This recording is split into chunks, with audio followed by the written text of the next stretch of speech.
Assalamu alaikum nursery class. Hope so you all are fine and have a good time.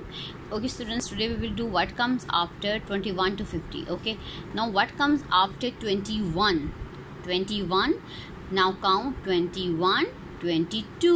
You will write here 22. What comes after 26? 26, 27. Okay. What comes after 29? Whenever there is 9, you have to rotate this letter. Okay. 29, 29, 29. After 29, 30. Okay. जब भी प्यारे बच्चों यहाँ पर 9 आ जाएगा तो आपने इस वाले वर्ड को चेंज करेंगे. ठीक है. 9 के बाद 0. ओके. एंड क्योंकि 9 के बाद 10 आता है तो इसलिए ये 0 हो जाएगा और 1 इसमें ऐड हो जाता है. ठीक है. 29, 30. After that count it and write what comes after. Okay.